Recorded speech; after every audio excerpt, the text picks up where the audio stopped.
¿Quieres hablar inglés como un nativo? Prueba el método shadowing.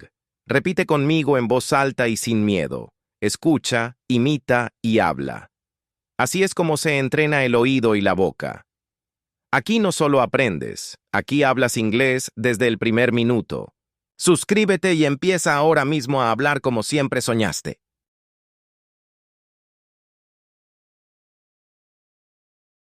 The bar was nothing special. Faded red seats, chipped wooden tables, and the faint smell of coffee that had long soaked into the walls. It sat quietly on the corner of a sleepy street, where the city moved slowly, like time didn't quite matter. Every afternoon around the same hour, the door would creak open and she would walk in. A woman in her late 60s, maybe older, her silver hair always pulled back in a neat bun. She wore a beige coat, the kind that had seen too many winters, and carried a small leather purse close to her chest. She never looked around much. She just headed straight to the table by the window, the one where the late sun fell just right, lighting her face like a soft memory. She always ordered the same thing, one coffee, black, no sugar, no cream. She'd place her order with a nod, not expecting conversation, just presence.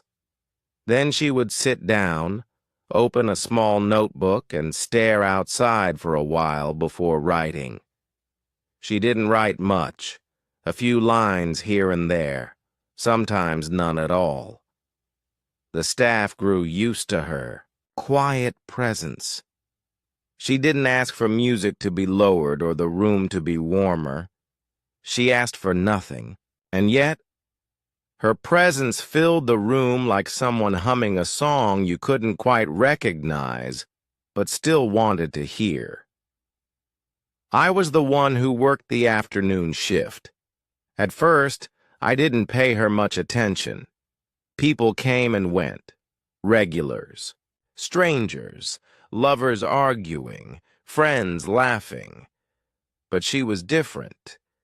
She didn't belong to anyone, didn't seem to be waiting for anything.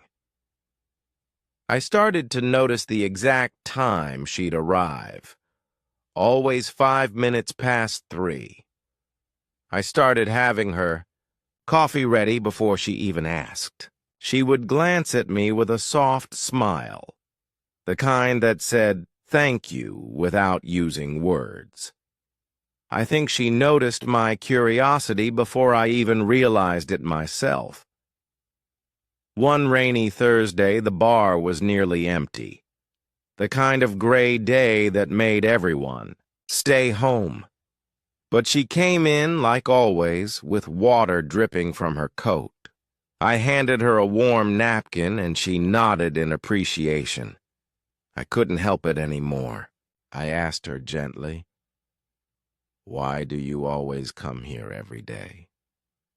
She looked at me with eyes that carried weight, not sadness, but depth, like she had seen many winters and was still walking through them with grace.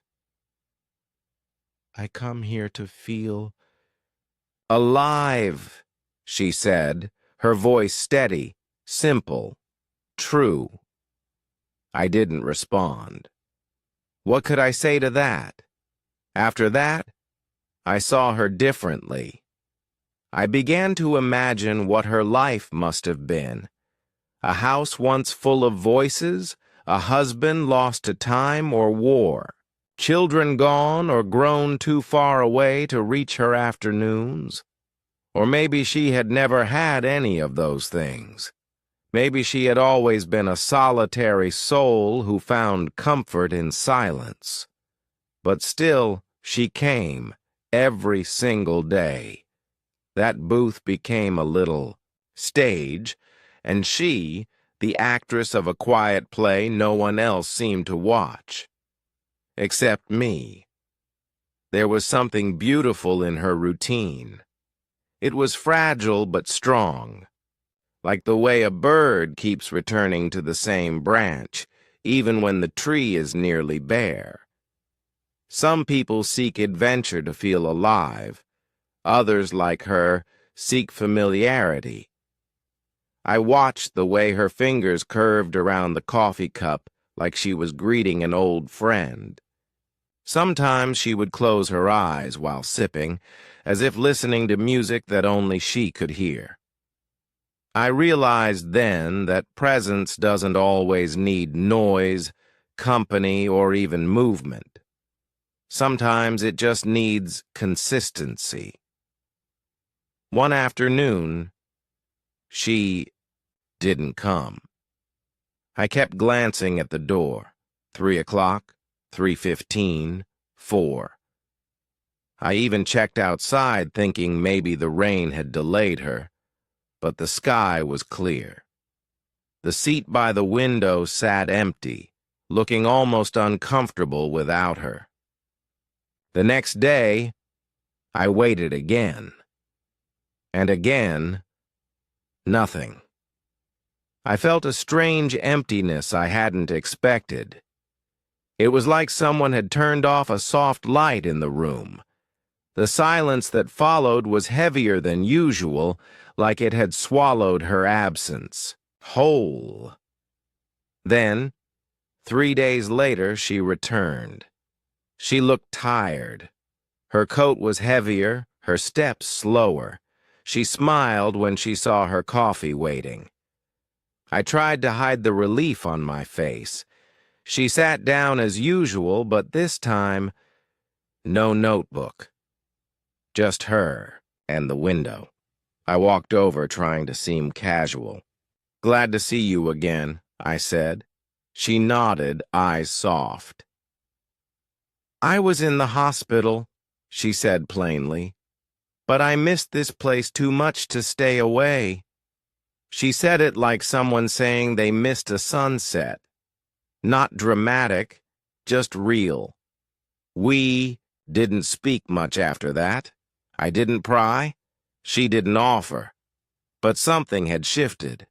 A thread had been formed, an invisible string between her presence and mine. I started saving the seat by the window even when it got busy. I made sure the sun could still touch her face. There was a reverence in the small things. The coffee perfectly timed, the seat always clean, the napkin folded just right. I began to understand. Sometimes the smallest rituals are the biggest forms of love, or memory, or resistance. She continued to come even on colder days, even when the streets were slippery with ice. I'd help her with the door when the wind blew too hard. She would always thank me with a nod or a half smile. People came and went. The bar stayed the same. But that seat by the window, it mattered. It was hers. It belonged to her presence. And in that corner of the world, for 1 hour each day, life made perfect sense. Not loud, not complicated, just honest and whole, like her cup of black coffee. One afternoon in early spring, the sun poured into the bar with a gentleness that made everything feel softer. She arrived a little later than usual, wearing a pale blue scarf I hadn't seen before. She looked well, lighter somehow. When I brought her coffee, she smiled and said, "Thank you, my dear." It was the first time she'd called me anything other than a nod or a glance. I smiled back, unsure why it made my chest feel warm. That day, she opened her notebook again. I watched from behind the counter as she wrote steadily for almost 20 minutes, her pen moving like a slow river through memory. Something about that moment made me stop wiping glasses and just watch her. She wasn't just drinking coffee. she was reliving something. As the weeks passed, I began to notice her more. Not just her routine, but her presence. The way she looked out the window wasn't idle. It was full of thought, like she was waiting for something that had already come and gone. Maybe she saw reflections of her younger self in the people walking past. Maybe she was counting seasons, measuring how many afternoons she had left. I never asked. I respected her silence too much. But I came to understand something important. Sometimes we return to places not because they change, but because we need something in us to stay the same. There were days when she seemed distracted. Her eyes wouldn't settle. Her hands trembled slightly. Once, she spilled a little coffee on her notebook and whispered something under her breath I couldn't hear. I approached with a napkin, and she looked at me, almost embarrassed. "I'm sorry," she said softly. "My hands aren't what they used to be." I knelt down beside her and said, "That's all right. The coffee forgives you." She laughed, a small, cracked sound, but a laugh all the same. I felt like I had been given a treasure. One rainy day, a man walked into the bar who seemed to stop time. He was tall, gray-haired, with a coat the same shade as hers. His eyes scanned the room until they landed on her. She looked up and froze. I watched them from the counter, something unfolding that didn't belong to anyone else. He walked over, slowly, unsure. She stood without a word. For a long moment, they just looked at each other. Then she reached for his hand. They sat together, without speaking. I didn't interrupt. I didn't need to. That day she didn't order coffee. She didn't write. She just sat, holding the hand of someone who clearly held a part of her past. They stayed for nearly an hour. When they finally stood, she leaned on his arm as they walked to the door. She turned to me and smiled. "Thank you," she said, and her voice was fuller, like music remembered. I nodded, speechless. After they left, the bar felt quieter than usual. A peaceful kind of quiet, like the closing of a chapter that had waited years to be written. I wiped down her table slowly, gently, like clearing away the dust of an old letter. That evening I stayed a little later after closing, thinking about all the people we pass in silence, never knowing the weight they carry. The next day, she didn't come, nor the next. I waited, not with worry, but with wonder. What had changed? What had healed? I began to realize something. Maybe her visits weren't just habits. Maybe they were a kind of mourning, or remembering. And now, perhaps, a door had closed. Not out of sadness, but resolution. But just as I began to accept her absence, she returned. Alone again. Same coat, same smile. I greeted her with a quiet, "Welcome back," she said. I needed to remember who I was before him, and who I became after. Then she sipped her coffee slowly, as if tasting time.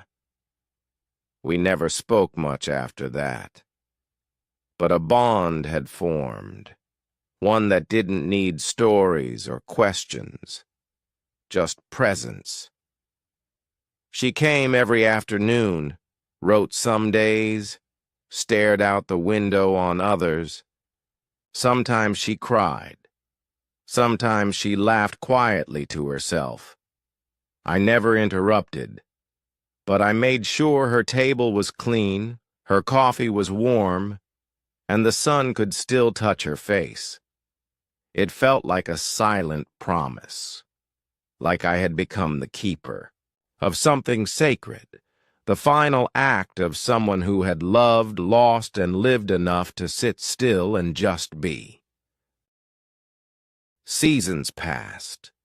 Autumn came with its gold leaves and tired winds.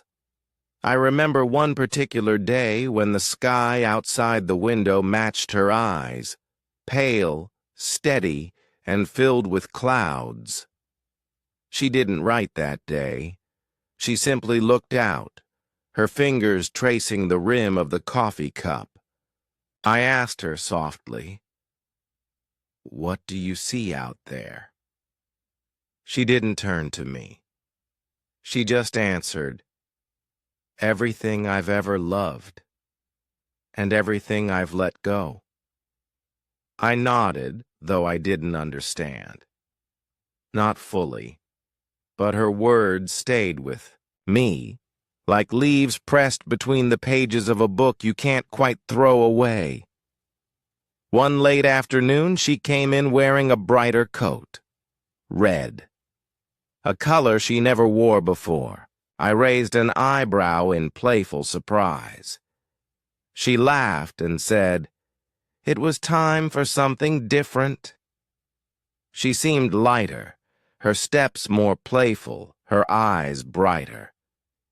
That day, she ordered a slice of cake with her coffee. For the first time, I asked if it was her birthday. She shook her head. "No," she said, "it's just a good day to taste something sweet." That small moment, that cake and her smile, felt like watching someone return to a part of themselves they thought was gone forever. Over the following weeks, she continued to come, but something was changing. Her visits grew shorter, her writing more frequent.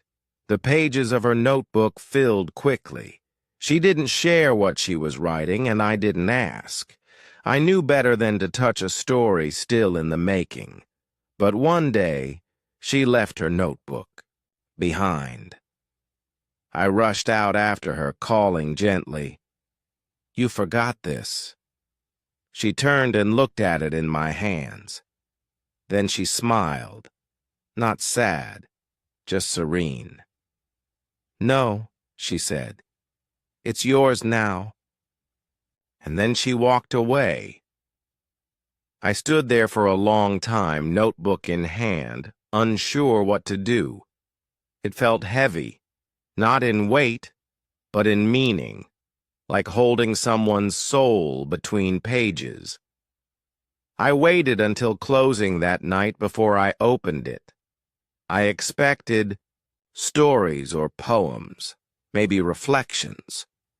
But what I found was something else. Letters.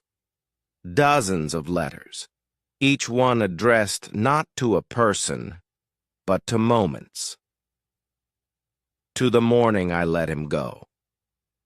To the silence after my father died. To the dream I never chased. Each letter was written with grace, pain, and clarity. It was like watching someone peel back layers until only truth remained. I read a few at a time, never all at once. I didn't want to rush through them. It felt like sitting across from her all over again, listening without interrupting. Her words were soft and strong. She wrote about love lost, about friendship fading, about days where the sunlight didn't feel like enough. But she also wrote about small joys, the smell of fresh coffee, the sound of birds before dawn, the feel of a new coat. It was all there, the quiet pain and the quiet beauty. Her life wasn't dramatic. It was deep, like a well that had seen every season. After reading the notebook, I understood her more than I thought possible. I realized why she chose the same table, the same time, the same drink. She had built herself a sanctuary in the middle of a noisy world. That little corner was more than a bar table. It was her sacred space, a place where grief could soften and memory could breathe. I decided to keep the notebook behind the counter, wrapped in cloth. Not hidden, but protected. I didn't want it to become something people passed around. It wasn't a relic, it was a life. Time moved forward, as it always does. Winter returned, then spring, and eventually the afternoons came and went without her. She didn't come back. No goodbye, no final cup, just absence. At first I waited. Every day, I kept her table clean, her coffee warm at 3:15. But as the weeks turned into months, I understood. She had moved on. Or maybe she had finished the last letter in her heart. I didn't need to know where she went. I only needed to remember what she left behind. People still ask about her sometimes. A few regulars who noticed the woman by the window. "Where did she go?" they ask. I just smile and say, "She was only passing through." It's the truth. Really? Aren't we all? But some people leave footprints even in quiet places. She wasn't loud. She didn't demand attention, but she changed the air around her. She reminded me that presence, real presence, is rare and sacred, and that you don't need many words to leave a story behind. Eventually, I put a small plaque on the wall above her table. Nothing fancy. Just a simple brass piece that reads, "For the woman who remembered everything." Some people ask about it. Most don't. But I like to think she would have smiled at the gesture. That maybe somewhere she knows this place still holds a piece of her, and that the sun still falls through the window just right. I sometimes sit there on my break, sip a quiet coffee, and reread parts of her notebook. It's like hearing her voice again, soft, steady, kind. Working at the bar never felt the same after her. Oh, the drinks were the same. The customers, mostly the same too. But something had shifted in me. She taught me to see people differently, to pay attention to the quiet ones, the ones who sit alone not because they're lonely, but because they're listening to something we can't hear. She showed me the beauty of routine, not as a trap, but as a way to hold on to life, to keep something grounded when everything else feels like it's moving too fast. And maybe that's what she was doing all along, holding on, not just to memories, but to herself. That table, that hour, that cup of coffee, they weren't habits. They were rituals, ways of remembering, ways of staying. We don't always get to choose what we lose in life, but we can choose what we return to. She returned to the light by the window, to the warmth of bitter coffee, to the quiet hum of a bar where nobody asked too many questions. That was her place. And now, in some strange way, it's mine too. Sometimes I wonder what she would have written if she had stayed just a little longer. One more letter, one more reflection. But then I think maybe she gave me the ending on purpose. Maybe that notebook wasn't hers to finish. Maybe she was passing the pen. So I started writing. Not letters to people, but to moments, just like she did. To the afternoon I stopped waiting, to the silence she left behind, to the table by the window. And in writing I found her again, not as a memory but as a rhythm, soft, steady, eternal. She was never just a woman at a bar. She was a quiet revolution, a witness to a life lived deeply, and proof that sometimes just showing up is enough. That coffee and light and silence can be enough. That a soul can speak without raising its voice. Now every afternoon I light a candle near her table. Just a small flame. Nothing dramatic. Just enough to remind me, and maybe others, that someone once sat there and turned routine into resurrection. And that maybe, just maybe, she still does.